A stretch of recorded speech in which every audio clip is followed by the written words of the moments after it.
ज़ारून जो कि बिज़नेस को लेकर काफ़ी ज़्यादा परेशान है, रोमा जो कि ज़ारून की बहुत ज़्यादा हेल्प करती है, वहीं पर मोहिनी है जो ज़ारून को बात-बात पर परेशान कर रही है, ज़ारून पर शक करती है। रोमा जो कि ज़ारून के ही फ़ायदे के लिए उसको एक प्रोजेक्ट देना चाहती है, तो ये बात मोहिनी से बिल्कुल भी बर्दाश्त नहीं हुई। उन दोनों की मीटिंग के दौरान वो आकर काफ़ी ज़्यादा तमाशा लगाती है और अपनी जाहिलाना हरकतों से ये साबित करती है कि वाक़ई वो बहुत ज़्यादा गिरी हुई और नीच लड़की है। वहीं दूसरी तरफ रोमा है जो कि ज़ारून और मोहिनी को अलग तो करवाना चाहती है, लेकिन वो इस कदर बदतमीज़ और ज़बान दराज़ नहीं है। वो इस तरह से सबके सामने ना ही अपना तमाशा बनवाती है और ना ही किसी और का। खैर यहाँ पर ज़ारून जो कि काफ़ी ज़्यादा खुश हो जाता है कि रोमा उसकी हेल्प करने के लिए, उसके बिज़नेस को सपोर्ट करने के लिए उसका साथ दे रही है, तो वहीं पर मोहिनी की वजह से डील वैसी की वैसी ही रह जाती है। ज़ारून जो कि मोहिनी को ले जाकर यही बात कहेगा कि मोहिनी, तुम जैसा समझ रही हो वैसा नहीं है, मैं तुमसे मोहब्बत करता हूँ, सच्ची मोहब्बत करता हूँ। मैं तुम्हें कैसे यकीन दिलाऊँ कि मेरी ज़िंदगी में, मेरे दिल में तुम्हारे सिवा कोई भी नहीं है।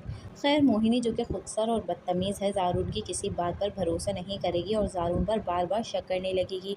एक तो पहले ही ज़ारून बिज़नेस को लेकर काफ़ी ज़्यादा परेशान है और उसकी माँ भी यही चाहती है कि ज़ारून मोहिनी को छोड़ दे, लेकिन फिर भी वो अपने माँ के लाख चाहने पर भी मोहिनी का साथ हरदम निभाता है, उसके साथ कदम से कदम मिलाकर चलता है। खैर यहाँ पर रोमा भी अब यही चाहती है कि किसी तरह से ज़ारून और मोहिनी अलग हो जाए। रोमा रोमा की माँ रोमा को यही बात समझाती है कि तुम ये सब क्या कर रही हो, तुम ये बात कैसे भूल सकती हो कि ज़ारून ने तुम्हें रिजेक्ट किया था। तो रोमा भी अपनी माँ को ये बात साफ-साफ कह देती है कि मॉम, पहले ज़ारून मुझसे ही मोहब्बत करता था, मैं उसकी पहली मोहब्बत थी, उस लड़की के आने से पहले। वो लड़की जब से आई है तब से उसने मुझसे ज़ारून को छीन लिया है। रोमा की माँ जो कि उससे यही कहती है कि वो लड़का तुम्हारे काबिल नहीं है, लेकिन रोमा की आँखों में पट्टी पड़ी हुई है।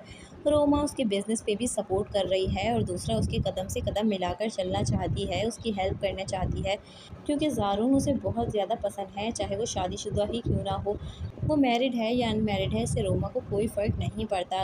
अगर ज़ारून मोहिनी को छोड़ देगा तो रोमा उससे शादी करने के लिए तैयार बैठी है। दूसरी तरफ मुस्कान और अयान अब बहुत ज़्यादा खुश होते हैं, उनकी बहुत ज़्यादा अच्छी सेल होती है, क्योंकि मुस्कान और अयान दोनों ने बहुत ज़्यादा मेहनत की होती है, उनकी मेहनत रंग ले आती है और वो लोग ट्रीट के लिए बाहर आते हैं। बहुत ज़्यादा खुश होते हैं वो दोनों, उनका बिज़नेस अब चमक जाएगा और बहुत जल्द मिर्ज़ा साहब को भी ये बात पता चल जाएगी कि उसके बेटे ने अपनी मेहनत से कितना बड़ा कारोबार खड़ा कर लिया है, कितना बड़ा उसने बुटीक खोल लिया है, जबकि मिर्ज़ा साहब अब लौट जाने वाले हैं नीलम और उसके भाई भाभी के हाथों। दोस्तों कहानी बहुत ही इंटरेस्टिंग मोड़ इख्तियार करने वाली है, क्योंकि अब ज़ारून और मोहिनी की बहुत ज़्यादा लड़ाई होने वाली है। मोहिनी अपनी हरकतों की वजह से ज़ारून की ज़िंदगी से हमेशा हमेशा के लिए दूर होने वाली है। दोस्तों अगर आपको मेरा रिव्यू पसंद आता है तो आप मेरे चैनल को ज़रूर सब्सक्राइब करके, मेरे प्यारे दोस्तों, आपने वीडियो को लाइक कर लेना है।